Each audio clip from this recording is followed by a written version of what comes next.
Hello everyone. तो कैसे हो आप सब? आई होप आप सभी बहुत अच्छे होंगे।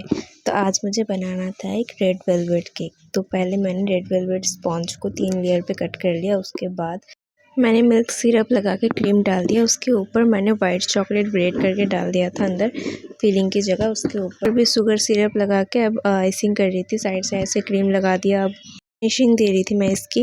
फाइनल फिनिशिंग देने के बाद मैंने क्रम्स बना लिए थे जो केक का ऊपर वाला हिस्सा था। अब मैं ये साइड साइड से लगा रही थी। पूरा केक को साइड साइड से लगा दिया इसको। इसके ऊपर अब मैं ऊपर से भी लगा दूंगी इसको। और साइड में थोड़ा सा गैप रखा है, वहाँ पे मुझे डिज़ाइन बनानी है। तो मैं इस नोजल से बना रही थी डिज़ाइन साइड साइड से। तो डिज़ाइन तो बहुत सिंपल है लेकिन लुक बहुत एलिगेंट दे रहा था इस केक का। तो अब देखो इसके ऊपर मैंने शुगर बॉल डाल दिए कुछ गोल्डन कलर के साइड साइड से। अब ऊपर भी लगा दिया, कुछ छोटे बड़े स्प्रिंकल्स लगा दिए। अब देखो कैसा लग रहा है मेरा केक।